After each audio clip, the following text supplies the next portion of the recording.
What's up, fellow Age Groupies? Welcome to another episode of the Age Groupies podcast, part of the United WeCast Network. I'm Mike Ergo, and along with my co-host Lindsay, we're here to talk to you about all things related to endurance sports from an amateur athlete perspective. We talk about how to have fun along the way and make this sport a little less intimidating and a little more fun.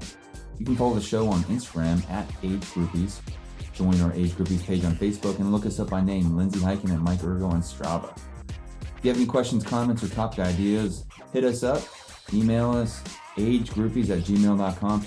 And if you enjoy the show, please leave a rating and review on iTunes or wherever you get your podcasts.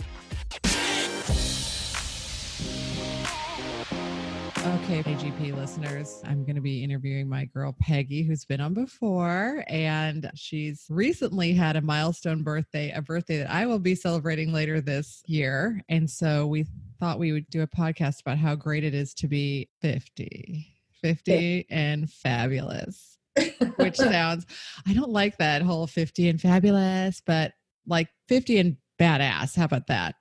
I kind of like the badass part. The 50 and fabulous is something when I was 20 and I saw, you know, there were women around us turning 50 and they're like, I'm fabulous with their, you know. Exactly. Martini. Yeah, I don't know. So badass is definitely yes the mantra.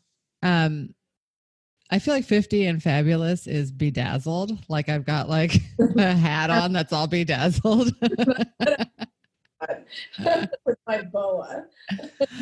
Exactly. We were just discussing how 50 and fabulous seems like bedazzled clothing and Penny Sears photo booth. Yeah, that's not us. We're a little more. We're cool. Let's be honest. I mean, I didn't want to say it, but it's true. It's true. I mean, like people want to be us. We're the coolest. I do have to say, we look pretty freaking good for 50. You know, I'm not going to lie to you. Sometimes I look around and go, maybe top 1%. Maybe not. Yeah. The thing too is I think, you know, because people ask me, oh my God, you just turned 50, you turned 50. I think it's how you look at your life and where you are in your life and what you've accomplished. And, you know, I'm not living in my mother's basement. I've got, you know what I'm saying? You have to go back.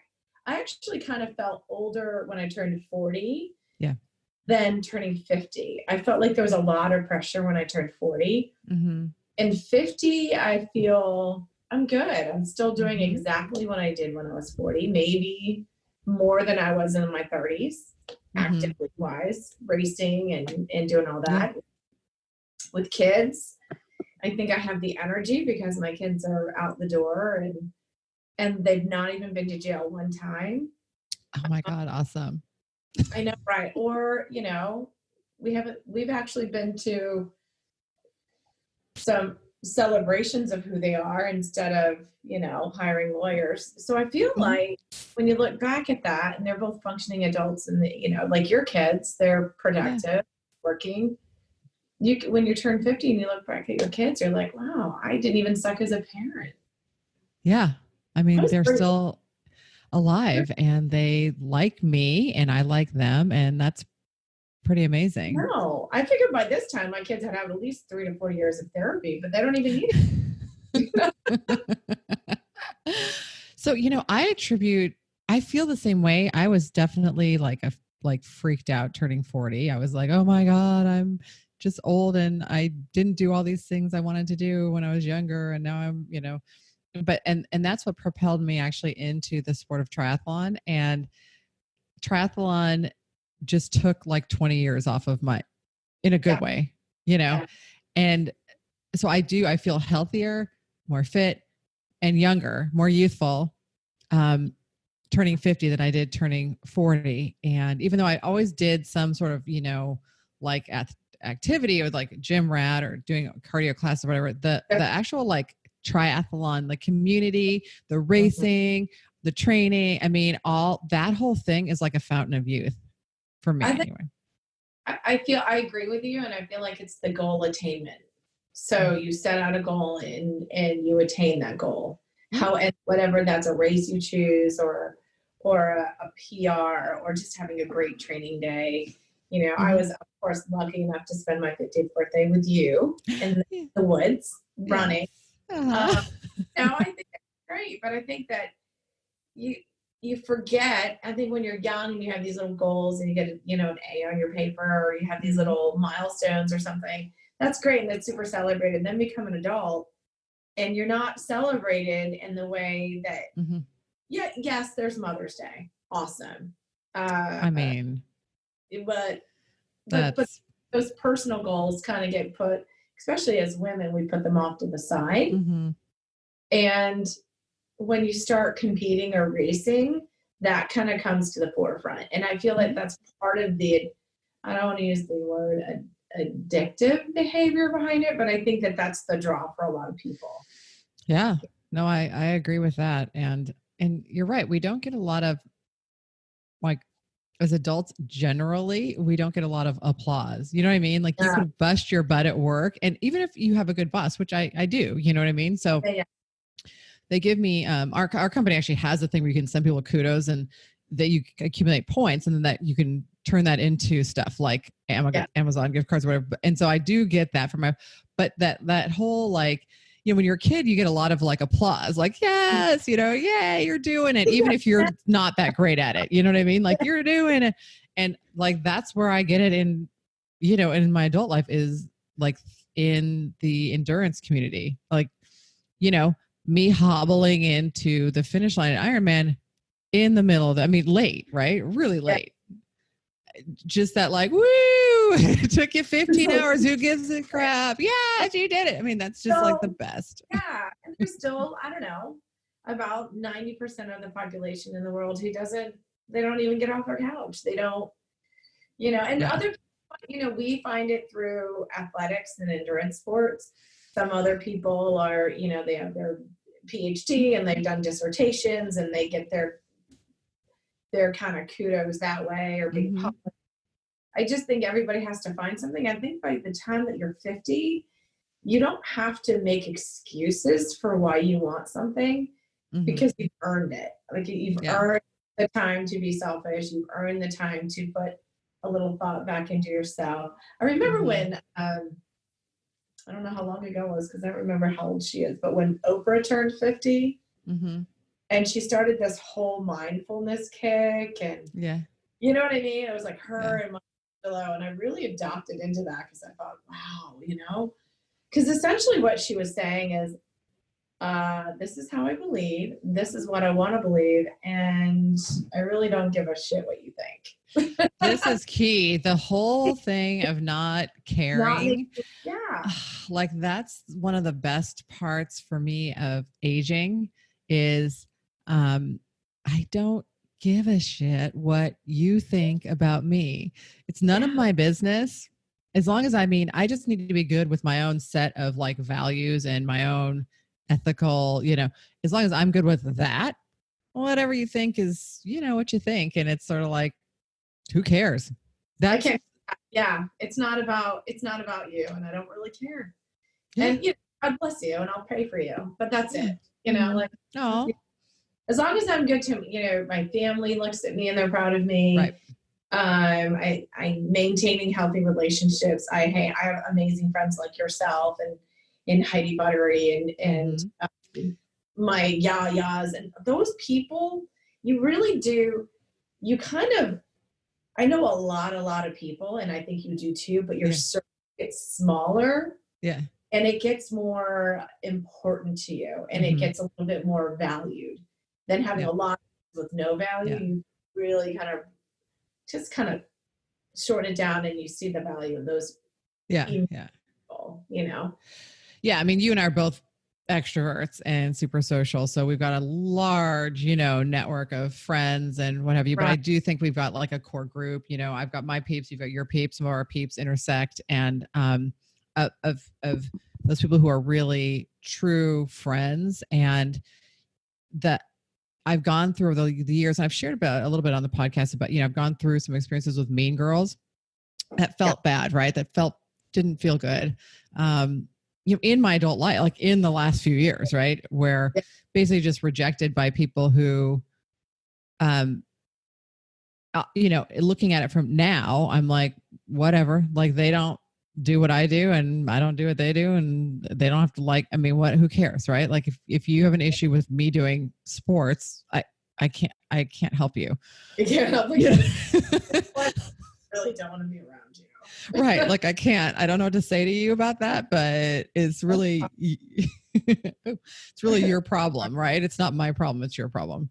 And you do realize that a lot of the times when people have a negative, I don't know, reaction to who you are and what you're doing, it's not really, you learn that it's not about you. It's about them. And it's their insecurities, and they're not here, you know, because let's be honest, at the age of 50, you and I are enlightened. This is, I mean, I'm basically Buddha. Do you know what I mean? Yeah. Arms, like on the Hindu side. One thing I am, well, so, and I will say like, that is true. I'm thinking of this one comment in particular, you know, someone who does struggle with their weight said to me, I wish I had the level of self-hatred that you have that drives you to work out the way that you work out.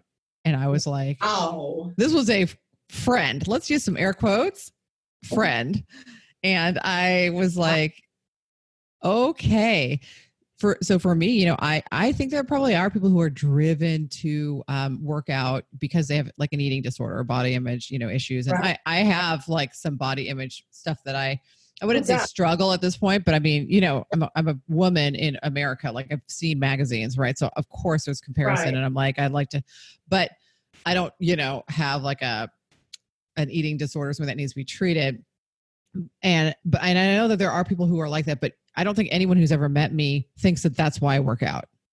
I just can't. But this, you know, it's not about you. It was about them. No. Yeah. It was absolutely about her. And so all about her. But at the time, you know, I felt bad. Like that's the thing. It's like now that I'm at 50, like, so I felt bad about this. So I had the awareness, like, this is not me for sure. It's her. Right. Still hurts. And I still like, you know, I spent another year or something trying to make that friendship work with that person. And then ultimately it didn't. And I just stopped the friendship. But at 50, it's like, I feel like I'm even beyond that. Like you were saying, we're enlightened. I don't even need to be mad at her because I just have empathy. You poor bitch. Like the joy I get to feel from participating in trail racing and triathlon and my people and swimming with my girls in the early morning. Like the fact that you can't comprehend that joy, I'm sorry for you. I don't even need to be mad at you now. I can just feel sorry for you. I mean, I don't need you in my life either. Bye. But I do feel sorry for you. Yeah. Well, like I've with my girls too, but I work with a really awesome lady and she always gently reminds me, because sometimes I get on my I'm a human being, but I'm like, wow, there's this. And I instantly react. And she always brings me to a point where she says, put your both feet in both places and understand where they're coming from. And she always stops me and I'm like, damn it, you're right. You know? Yeah. But I really try to work on that. Like, you know, but here's the other thing too. When you turn 50, another new thought, I don't need to fix them, and neither do you. In my 30s, I try to fix you. Oh yeah. I try to get all up in there. But now back to where I don't care. I'm not a fixer. I'm not. Yeah. Stop, boo. Peace out. Right. I went from trying to change me so you'd like me to trying to fix you to I am who I am. You are who you are. I can't help you. Yeah. So good luck. You know what I mean? So that's where I'm at. Like, I'll do what I can for you, but I'm not going to, you know, change you. You're not, and I'm not going to change me. So anything out, you know, so. Exactly. And bye-bye. And the other thing about turning 50, and I think we talked about this too, is you and I are in a new age group. Oh my God. Let's drill some 54-year-old bitches into the ground. We're coming for you. Yes. I mean, that's the other thing too. Okay. If we're the topic of triathlon and turning 50 is that I would say 45 to 49 is a the 40s really is a grueling place for a woman in triathlon. And I think for the men, it's more in the 30s, but in the women, it's the 40s, because you get the ex-pros who decide they want to do age group again. Yeah. Get the stay-at-home moms who are loaded and have nannies and they can work out whenever. Yeah. Got people like us who have day jobs. Yep. And I mean, it just, God, you just cannot win. It's crazy. Even if you're fast. Like, I mean, even if you're fast, it's still a grueling age group. Hey, Mike, did I ever tell you about the time I went to a popular cycling studio and it was super bizarre? I was dressed like regular scumbag trainer clothes and everyone else had on, matching Lululemon, full face of makeup. And the instructor kept yelling, "Ladies, let's dance," which I had no idea what she was talking about. I was like, that's so weird. Let's dance. Are we riding? Anyway, that all happened because I was trying to maintain cycling fitness during the winter. Yeah, winter months are tough. Days are shorter. It's cold. It's rainy. Takes a lot of extra time to gear up, and a lot of those rides are going to get canceled anyways because it's going to be too dangerous outside. Anyways, I spent a lot of my time indoors training, even during the summer months, just because I got small kids and I want to get this training done early. I also love group classes, but I spend majority of my time training alone in my garage. That can be pretty boring. So we have a way for our listeners to make that training during the off season or during the winter months or whenever you want really exciting. CycleCast app provides studio quality classes for both indoor cycling and running. Awesome. Who needs to see a bunch of other weirdos on spin bikes anyways? We need an instructor who has an ear for music that will get us hammering those pedals and a ride plan that keeps us engaged during long trainer sessions. Yes, I finally tried it and it's exactly what I got from CycleCast. So they use music through your phone in this app, which works for Android. It works for iOS. So it doesn't matter what kind of phone you have. It uses minimal data, minimal battery power, and it's your phone. You bring it everywhere you go. So you got classes from different instructors at different lengths. It doesn't matter what time of day or night you're doing it. You can do it all on your own schedule. That's awesome. Plus, the running programs are both indoor and outdoor, which is huge for me as I train for Trans Rockies this year. I'm doing a combination of treadmill and trail, and the treadmill is about as exciting as the trainer. So this is definitely helping me make those sessions more engaging. And as our gift to Age Groupies listeners, we have an awesome promo. Go to cyclecast.com/activate and enter the code GROUPIES to get a 30-day free trial on top of the regular 7-day free trial. That's like 5 weeks of free stuff, y'all. That's cyclecast.com/activate, CYCLECAST. Don't forget to use the promo code GROUPIES, GROUPIES. Cyclecast. You're going to love where this app takes you. Now, moving up, at least we can be the youngsters. Right. Of the age group, but then bitches still fast. I know. My whole goal is to just stay in triathlon till as the herd just continues to thin as I move up from age group to age group. There are those guys. I think I saw something on like one of the Kona shows where there's like these group of 5 or 6 guys who have been racing together and they're in their 80s and they start dying off and they all qualify for Kona and they go. Yeah. They're it, Girl, let's do Kona in like 25 years. Who does it? Oh my God. 2045 Kona. Or bust. All right. God. Oh, Jesus.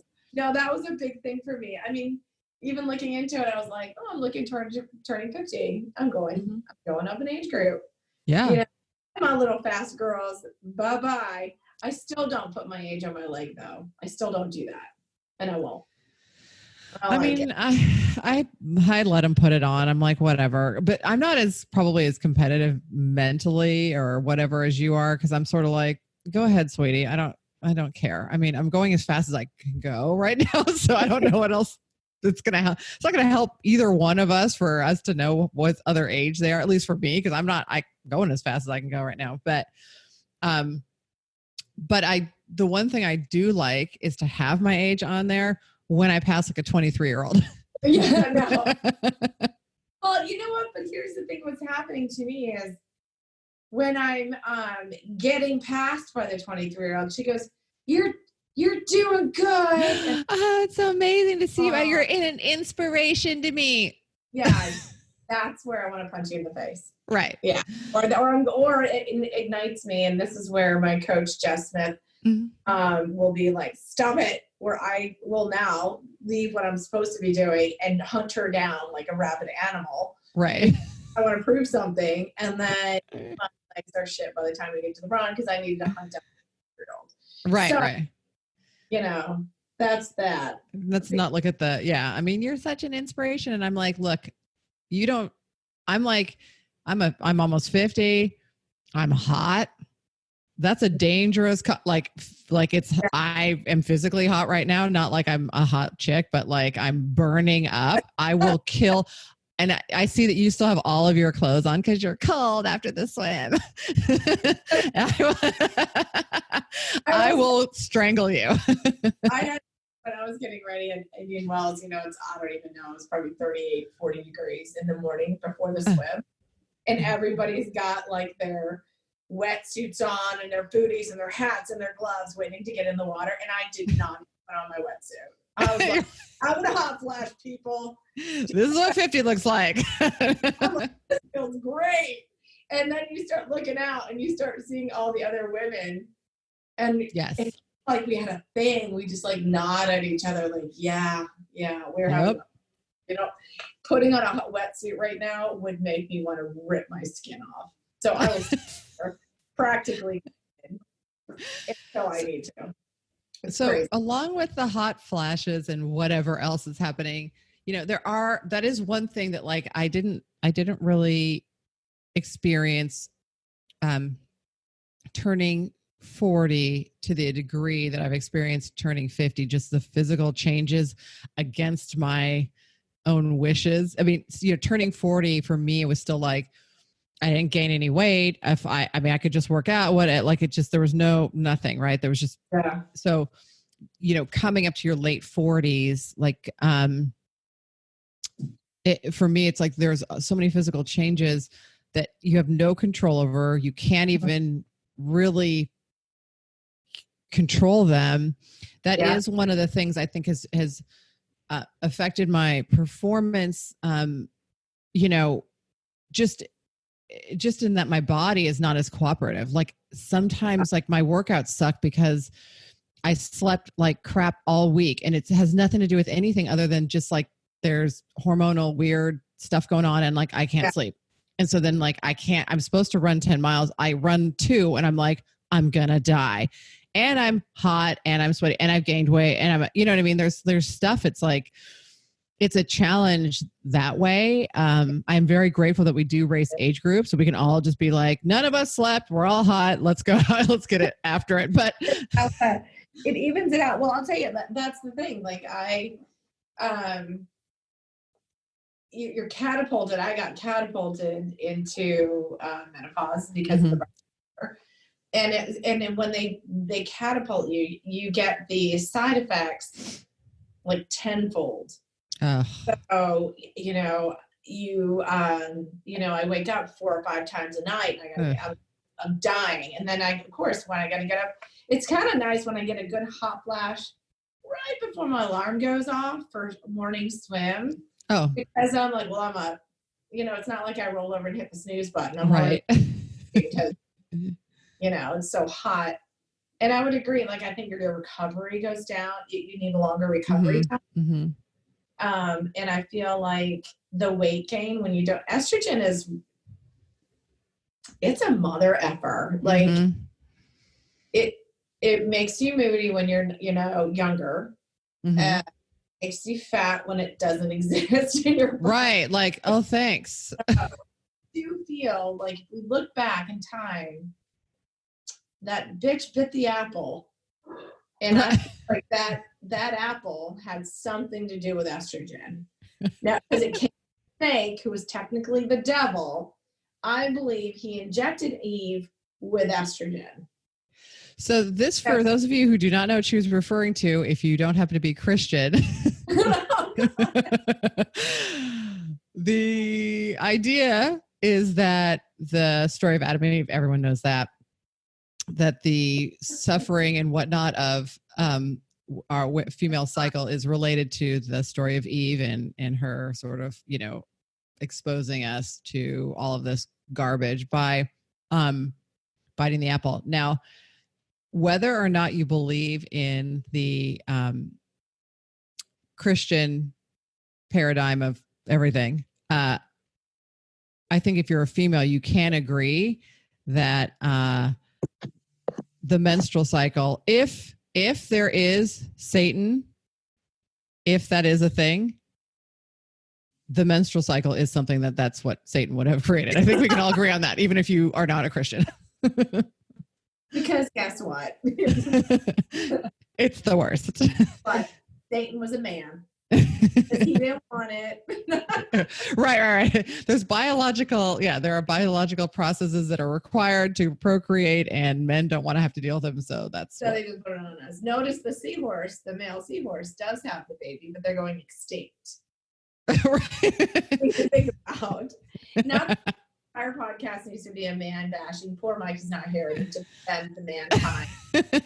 To go down that route. I love men. What they do. Oh, Peggy does love men. I can attest to that. She will pull her bike over to talk to anyone in a uniform. So just FYI.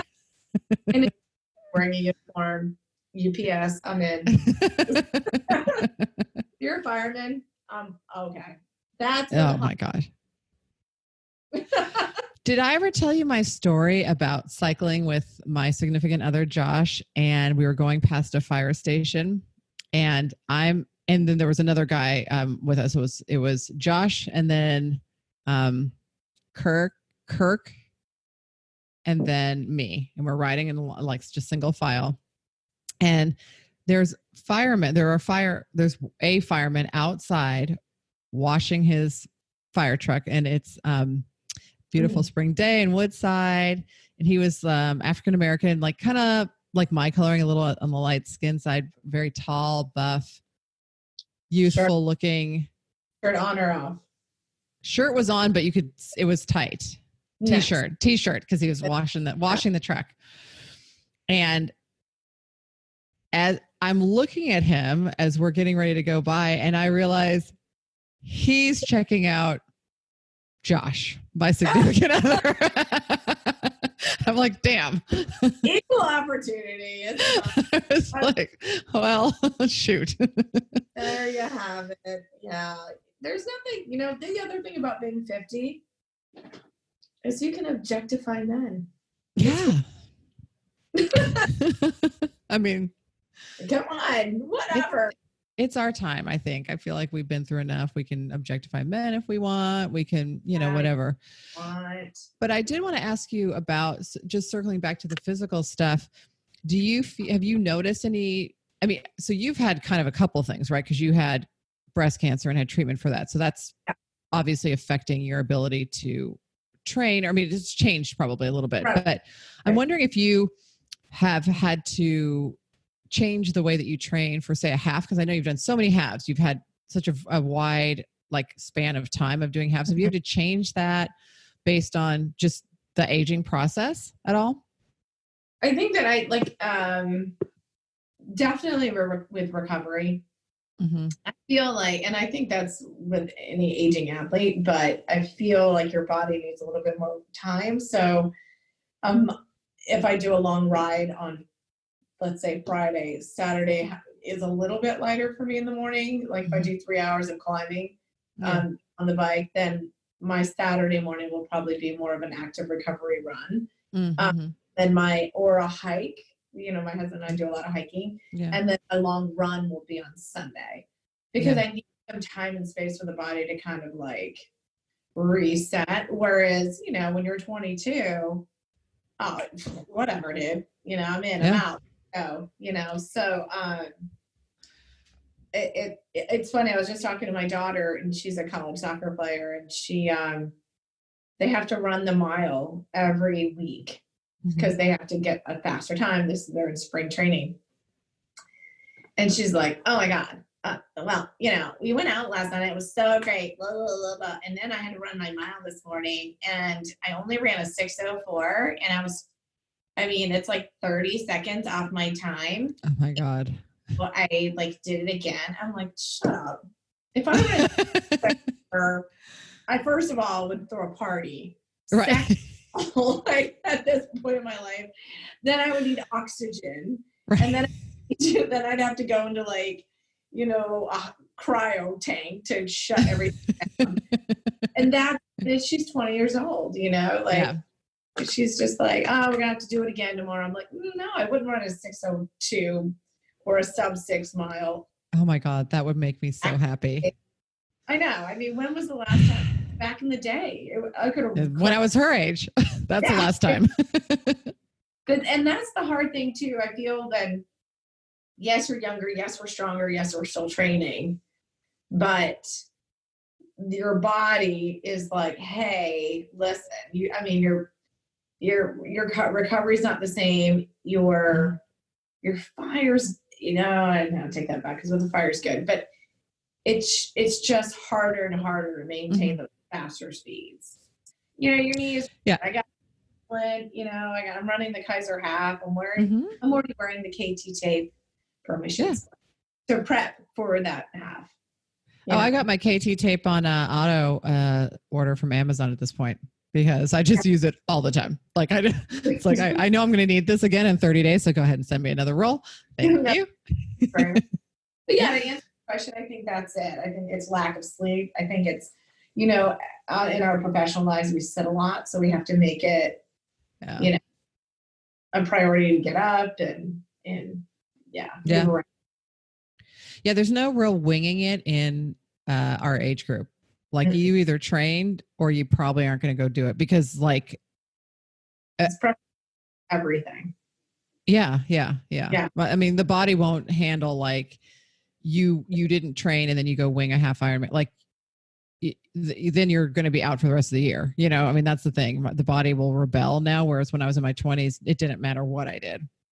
I remember my husband literally when we were dating, he got up one morning with a friend. He was like, I think me and John are going to run a marathon next week. I'm like, okay, that sounds cool. This is before I was all into this stuff. And now I look at myself when I'm running a marathon, I'm like, what it takes, like what are your training days, fitting in the work. I mean, and they ran the marathon and then we went out to lunch and we went out probably clubs that night. Who knows? Dancing. Got up the next, it's just, I just need this brain and that body. And then that would be perfect. Oh God. Oh my God. I'm absolutely like, if I had like one genie wish, it would be my current brain with my like 28-year-old body or so. Yeah. And it is your perfect body. Is it 28? Is it 19? I think. Oh, I don't know. By the time, I'd had my last child at 28. So after that, it was home. It was all, it was home free from the childbirthing. And I felt like I was, I don't know. I mean, yeah, I think it's like 28, 29 was probably my favorite. Yeah. Favorite body. 19, I was a college athlete. So 19 was mine. But I would do my body, my 50-year-old brain, and my 50-year-old bank account. Right. No, I don't want anything else about my 28. No. I don't want anything. The body, yes. Everything else, no thanks. Yeah. I don't want all the drama. I'll take my people, but they'd have to be, And I think I had this Benjamin Button thing where why God made us so gorgeous in the beginning, but so stupid. But yet, the older you get and the more haggard you get smarter. Why can't you be beautiful and super smart? And then as you get older, you just get dumber. Ooh. I can think of a few unintended consequences of that might not be good for us as a species. Whatever. But I do hear you. And, I think one of the things that is good about us kind of having youthful attitudes is our ability to, inspire and the close relationships we can have with our own daughters, especially, but our kids and, both our kids, but also daughters, especially, just because, like I know that my daughter, going to see me do Ironman last year was a big deal for her to see her mom do such a big goal. She's like, well, I'm from her, so I have that in me, capable of doing that. Yeah. Yeah. Yeah. And that's huge. And I'm super grateful. So I have a girlfriend who just turned 60, like about 6 months ago. And she's super, I mean, she's truly is fabulous. Heidi, another Heidi.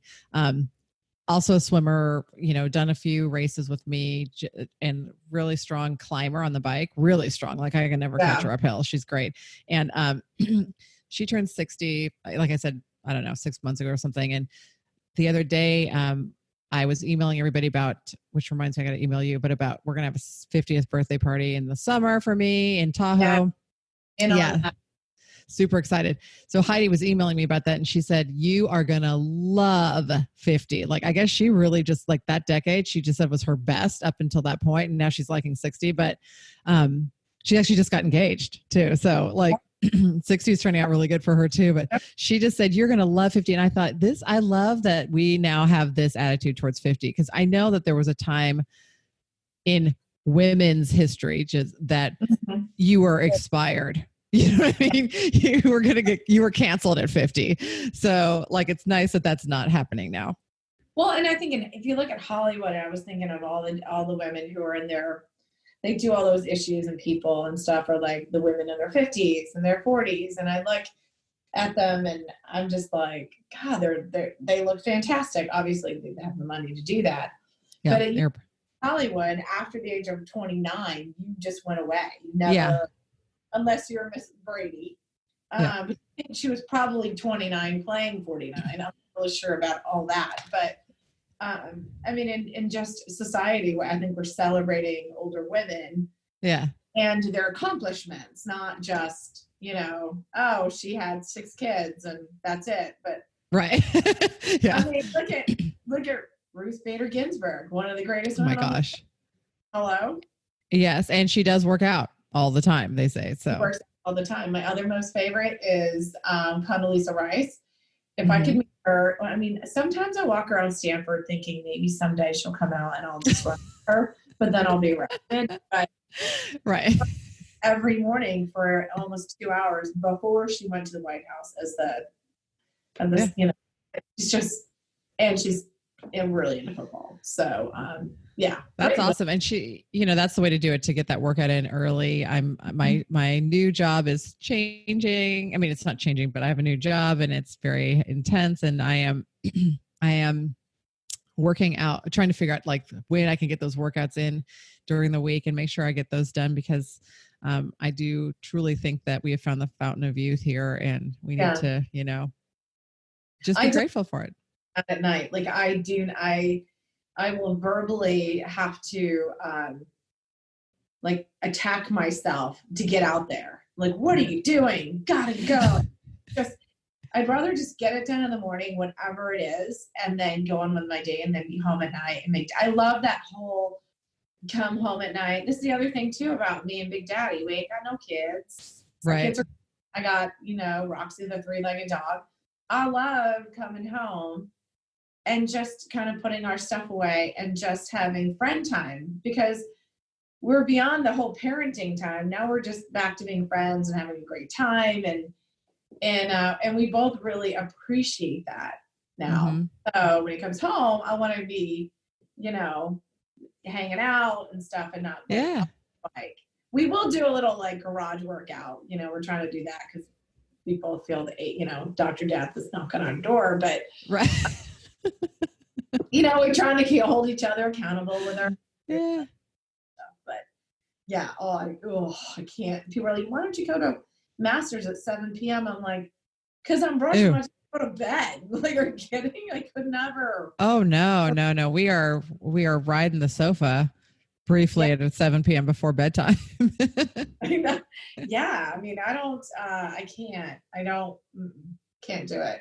Yeah, that is definitely, I was someone who liked to be out, out at the club or whatever back when I was, going to clubs. And in my older age, slash in my sobriety. Well, actually, even in my early sobriety, I was always like out doing stuff, movies and being social. And in my older age, I'm like, when the like alarm goes off at 5 p.m. or whatever, I'm like, time to get home. Like, I don't even want to go like to any workout or anything. Yeah. But and the fact that we hang out with like-minded people, it's very rare to find a bunch of triathletes that will last past 9:30. That's true. That's true. Because we got a long ride in the morning. Like SF Tri Group on Saturday night. I mean, they had their party, but I mean, I left around 9, but everybody was heading home because they had a long ride on Saturday. You know? So, yeah, I believe when SVTC had their holiday party, it ended at 8 p.m. And when Team Sheeper had their holiday party, it was from like 11 till 3 in the afternoon. Like no one. Early bird special. Right, because everyone's like, I gotta go do my workout, so I really can't stay out late, and I'm not gonna get drunk, so it's fine. But everybody wins. You get social. You have to drink a beer. We'll do whatever you want to do. And then you're home. You're in bed. You're like, yes, awesome. Another productive day. Well, yes. Peggy, I think we did it. We talked for, about 45 minutes, 40 minutes, and I love you. We could talk all day long, but we found that podcast listeners don't really want to hear a podcast much longer than 40 minutes. So, thanks so much for coming on. And I'm sure that we're going to get together soon on the trails. Yes. And call me for runs. I'll do it for you. I'll be there for you. Awesome. Okay. All right, bye.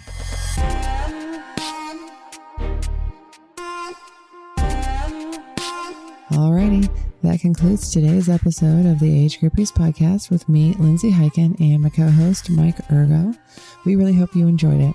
You can follow the show on Instagram at Age Groupies, join our Age Groupies page on Facebook, and look us up by name, Lindsay Hyken and Mike Ergo on Strava. If you have questions, comments, or topic ideas, feel free to email us at agegroupies@gmail.com. If you enjoy the show, please leave a rating and review on iTunes or wherever you get your podcast, as this really helps us get more exposure while we try to grow this little venture. And of course, if you have friends you think might like the show, please be sure to share it with them. But for now, thanks for listening, and we will talk to you next week.